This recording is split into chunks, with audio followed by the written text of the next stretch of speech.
Have you ever wondered how fast you can free Griggs of Vineheb? Probably not, but in today's video, me and my friend, and for some reason his brother, are going to figure out how fast we can speedrun and free Griggs of Vineheb. With that out of the way, let's get into it. First of all, I'd like to thank you little munchkins for 5 subscribers, and if you're new, make sure to like and subscribe. So here are the rules. We each get 1 practice attempt that can last up to 10 minutes, no cheating or very major glitches, and no mods or anything that affects gameplay. Going into my practice attempt, it did not look too good. As you see there, I was stuttering with my weapons and deciding to kill every enemy. And right there, I just got bombed in the face, and overall just being very unorganized and very inefficient, and then missing my jump right here, and then dying moments after. I died. No, I'm not dead. Oh no, I messed up. And once I finally made the jump, yes, I forgot the key. Did you get the key though? No! So with the pretty unsuccessful practice run, we were ready to start things and get on the move. As you'll see in our attempts, my attempt and Skedek's attempt were very different from each other. I make it to the Terrorist Demon doing nothing too extravagant, just some regular old running, and I try to bait him out with the fire bombs. I do it pretty fast, but I do miss my first bomb, which could cost me the run. I just realized I said Terrorist Demon. I meant Asylum Demon. But with the Asylum Demon out of the way, I head out. I skip my shield and run straight to the Bandit's knife, not knowing if I'll need it or not. I don't learn from my mistakes because I try to equip the weapon, which costs some time, and I for some reason go for the enemy. I could have equipped that weapon while going through the fog wall, but it is what it is.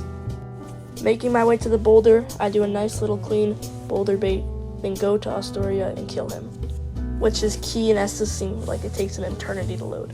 But with that, I sprint out using my knowledge of Dark Souls connection and don't go the regular way and just go through the door. And with all that done out of the way, I finish with a time of 2:09. Let's see how Skedek compares to this. Skedek obviously starts his run very similar to mine, since there's not much you can do to change your run in the beginning of the game. But once he starts running up the ladder, you can really see how his run changes. He goes for no equipment on and no weapons at all.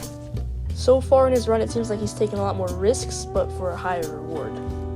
And I don't really know what the point of this is, dropping all his armor and weapons, but we'll see what he hits his first shot on the Terrorist Demon, which I sadly did miss, putting him in the lead over me.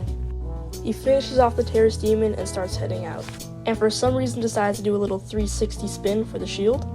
As you can see, he changes his weapons while running, which is a lot more efficient, and he just totally runs past the enemy, saving him in total about 1.5 to 2 seconds.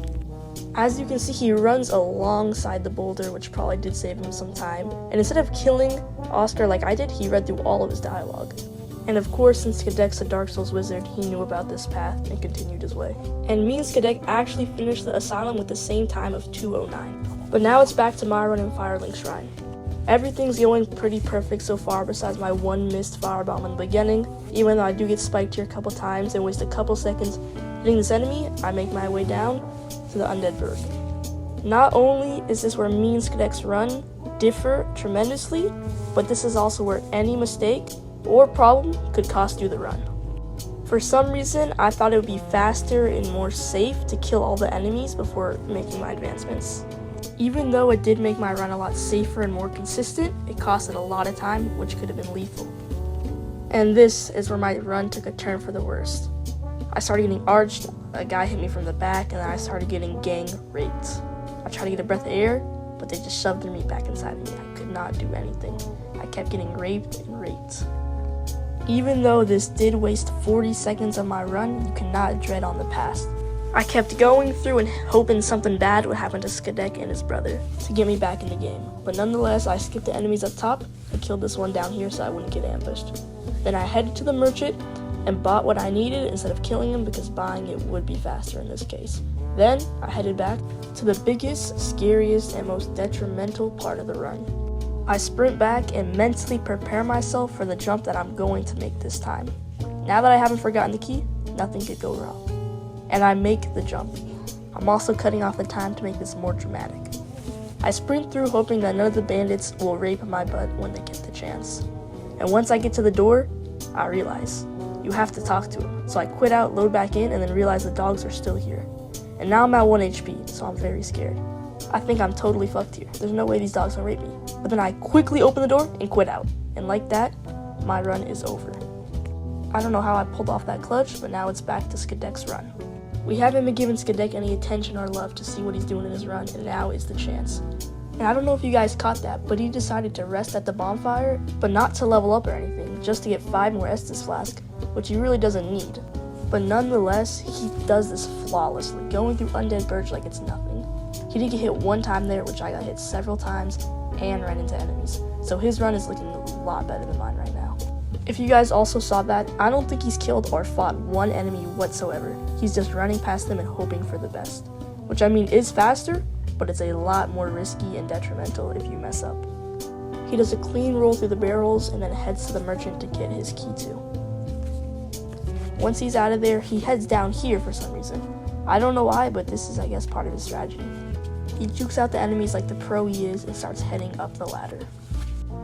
Once he makes it up the ladder, he does a jump, which he successfully lands, then takes a turn down here to make the jump.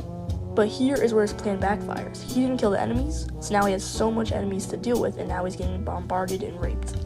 Which made him have to quit out, but that didn't do much for him since the enemies are still alive. He does end up killing the enemies, but that did bite him in the butt for not having to kill them in the first place. With that out of the way, he makes the jump, and he misses, which entirely changes his run. Not only does this bring me back into the game, it also gives me the slight upper hand. Once he's done climbing the ladder, he does something unexpected and tries to do a quit out glitch, but ends up dying. And with Skidek knowing there's no chance of him winning, he calls it quits. But I haven't just won yet. There's still Skidek's brother, and we don't know how his run's been. We haven't seen any of it at all. Sadly, his run had not been recorded, but we did get his time. So now it's time for the ranking. Well, of course, in last place was Skidek with his time of did not finish, and now it's between me and Skidek's brother. Skidek's brother finished with a time of, drumroll, 5 minutes and 31 seconds. And this came down to the wire. My time that I finished with was 5 minutes and 24 seconds. It's not rigged, but if you guys enjoyed this video, make sure to like and subscribe. Thank you, little munchkins, for watching. I love you.